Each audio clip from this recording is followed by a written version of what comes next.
देखो बच्चों, आज हम लॉस्ट स्प्रिंग का मतलब होता है खोया हुआ बसंत। जो बातें खो जाती हैं और वह भूल जाता है। Stories of the stolen childhood. यह कहानी एक बच्चा है जो बचपन में वस्तुएं चुराता है। अबाउट द ऑथर, लेखक के बारे में, अनीस सेन, अनीस जंग। इसका जन्म 1964 में हुआ था। वाज बोर्न इन राहु केला में हुआ था एंड स्पेंट हर चाइल्डहुड, जो अपने बचपन में बिताया था, एल्डोरेंस इन हैदराबाद, हैदराबाद में। She received her education in Hyderabad, और वह अपनी शिक्षा हैदराबाद में प्राप्त करती है। In the United State of America, जो संयुक्त राज्य अमेरिका में है।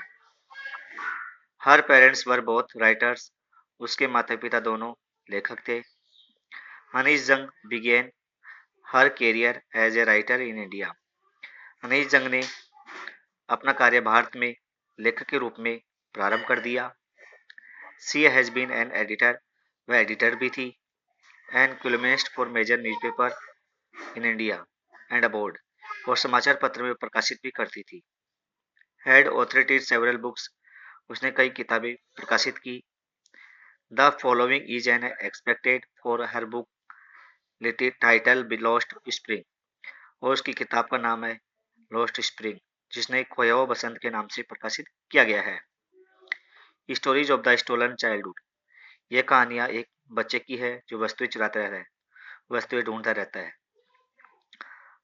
Here see analyse a grading poverty, और यहाँ पर वह बहुत ज़्यादा गरीबी सहन करती है।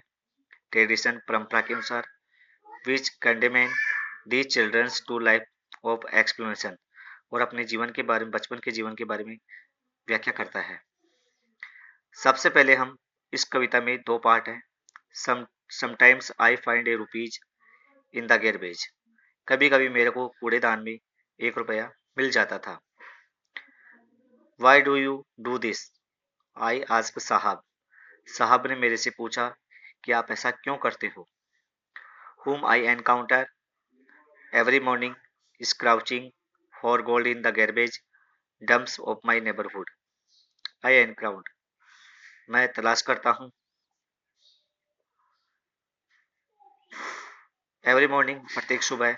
इस क्राउचिंग, ढूंढता हूँ। फॉर गोल्ड इन द गैरबेज, मैं कूड़ेदान में प्रत्येक सुबह ये अपनी आजीविका कमाने के लिए ढूंढता हूँ। डम्स ढेर में, ऑफ माई नेबरहुड, मेरे पड़ोस के ढेर में। साहब left his home long ago, साहब अपना घर बहुत लंबे समय पहले छोड़ दिया था।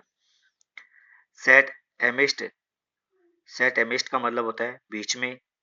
The green fields of Dhaka, Dhaka के हरे हरे खेतों के बीच में उसका घर बस था।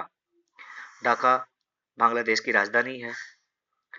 His home is not even a distant memory, और उसके घर के बारे में याद में उसके दिमाग में नहीं है। देयर वर मेनी स्टॉर्म्स, और वहाँ पर कई तूफान आए थे। That swept away their fields and homes, और उससे खेत और उनके घर नष्ट हो गए थे। हिज मदर टेल हिम, उसकी माताजी ने उसको बताया। दैट इज वाई, ऐसा क्यों हुआ। दे लेफ्ट, वे छोड़ दिए। Looking for gold in the big cities, और बड़े शहर के अंदर आजीविका के लिए चले गए। वेयर ही लिव नाउज, जहाँ पर अब वह रहता है। I have nothing else to do, मेरे पास करने के लिए कुछ भी नहीं है। ये बात उस साहब ने बोला। ही मटर्ड, वह धीरे से बोला। लुकिंग अवे, दूसरी ओर देखते हुए। गो टू स्कूल, विद्यालय जाओ।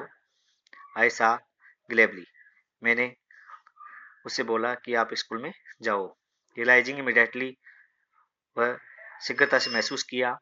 How hello the advice must sound, और उसके दिमाग में, उसके पास एक ध्वनि गुजरी सलाह की। There is no school in my neighbourhood, और उस बच्चे ने बोला कि मेरे पड़ोस में कोई स्कूल नहीं है। व्हेन दे बिल्ड वन, जब वह निर्माण करेंगे, आई विल गो, मैं आऊँगा। और वह साहब उस लेखक को बोला कि आप जब स्कूल का निर्माण करोगे, जब मैं आपके पास में आऊँगा। आगे हम नेक्स्ट वीडियो में पढ़ेंगे।